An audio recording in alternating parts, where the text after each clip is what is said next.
Эрүүл мэндийн салбарын хөгжил хөтөлбөр 5 туслын хүрээнд хэрэгжсэн хавдар судлалын үндэсний төвийн төвлөрсөн ариу талын тасгийн барилгын их засвар шинэ тоног хөрөмж хүлээлгэн өгөх үйл ажиллагаа өнөөдөр боллоо. Энэхүү үйл ажиллагаанд эрүүл мэндийн сайд Мөнх сайхан, Азийн хөгжлийн банкны Монгол улс дахь суурин төлөөлөгч Павет Рамачандран, хавдар судлалын үндэсний төвийн ерөнхий захирлын үүргийг төр орлон гүйцэтгэгч Эрдэнэхүү болон эмч эмнэлгийн ажилчид оролцсон юм а.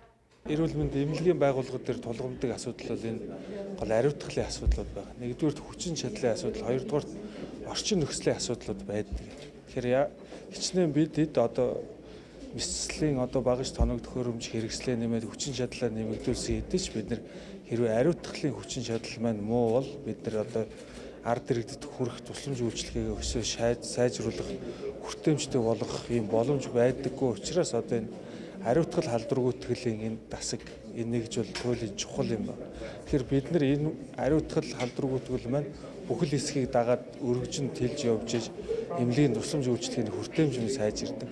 Тэр утгаараа одоо бид нар цаашдаа бол энэ эрүүл мэндийн байгууллага эмнэлгүүдийнхаа ялангуяа дүүрэг аймгийн нэгдсэн эмнэлгүүд маань одоо шинээр мэдслийн өрөөнүүд вакуум операцийн өрөө гэж ярьдаг. Эднийг нэмэгдүүлж байгаа, дохижуулж байгаа энэ тохиолдолд бид бүхэн ариутгал халдваргүйtгэлээ дагаж бас ингэж сайжруулж хүчин чадлыг нэмэгдүүлж ингэж явах хэрэгтэй. Азийн хөгжлийн банкны санхүүжилтээр барилгын их засварыг 257 сая төгрөг, 14 нэр төрлийн 19 ширхэг тоног хөрөмжийг 844.5 сая төгрөгөөр шинжилжээ. Тодорхойлбол агааржуулалтын систем бүхийдэд бүтэцтэй болгохын зэрэгцээ багаж угаах, халдваргүйжүүлэх автомат төхөөрөмж, хит авиагаар цэвэрлэгч төхөөрөмж, плазмын ариутгагч, ус цэвэршүүлэх систем зэрэг тоног төхөөрөмжөөр иж бүрэн шинжилэлт хийжээ. Хамгийн түрүүнд шийдэгдэж яригдах зүйл бол өвчтний аюулгүй байдал. Тэгээд мэдсэл болон бусад эмчилгээний үр дүн байгаа. Эмнэлэг төвтэй эмчилүүлж байгаа хүн аливаа эмчилгээнийх нь үр дүн сайтай, ямар нэгэн халдвар авч эмнэлгээс хүндрэхгүй, эсвэл тэр шархных нь нэдгэл хурдан байх ч юм уу. Ингээд маш олон эмчилгээний асуудал байдаг. Энэ асуудлыг шийдэхэд хамгийн түрүүнд эмнэлэг дотор одоо суур болсон үзүүлэлт нь бол ариутгал халдваргүйтэл эмнэлгийн дотоод халдвар дамжихгүй байх гэдэг асуудал. Тэгэхээр энэнийг орчин үеийн стандартын түвшинд шийдэх хамгийн үндсэн эхлэл нь болохоор эмнэлгийн хэрэгслүүдийг одоо хамгийн өндөр түвшинд зөв ариутгах гэнэ үү гэдэг асуудал. Түүгээр ямар нэгэн халдвар дамжихгүй байна уу гэдэг асуудал. Тэгэхээр энийг л стандартын түвшинд, дэлхийн түвшинд өнөөдөр шийдэх боломж бол хавдар судлалын үндэсний төв бий боллоо.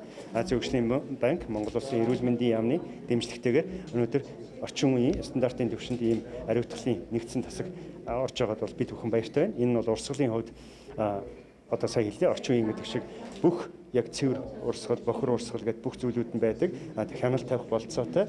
Тийм учраас бид нар хагалгаандаа бол өвчтөн үйлчлүүлж байгаа манай эмнэлгээр үйлчлүүлж байгаа бүх хүн эмнэлэг дотор ямар нэгэн халдвар хадгалт ямар ч гэсэн эмнэлгийн хэрэгсэл ариутгалаасаа болж ямар нэгэн зүйл байхгүй нэ гэдэгт бол итгэлтэй байх боломж бий болж байгаа гэсэн үг. Түншлэн ар хангай, төв, говьсон бүр, дунд говь, завхан, говь алтай, Баян Улгийн гэсэн 7 аймгийн нэгдсэн эмнэлгийн төвлөрсөн ариутгалын тасагт иж бүрэн шинжилэл хийхээр төлөвлөж байгаа юм байна.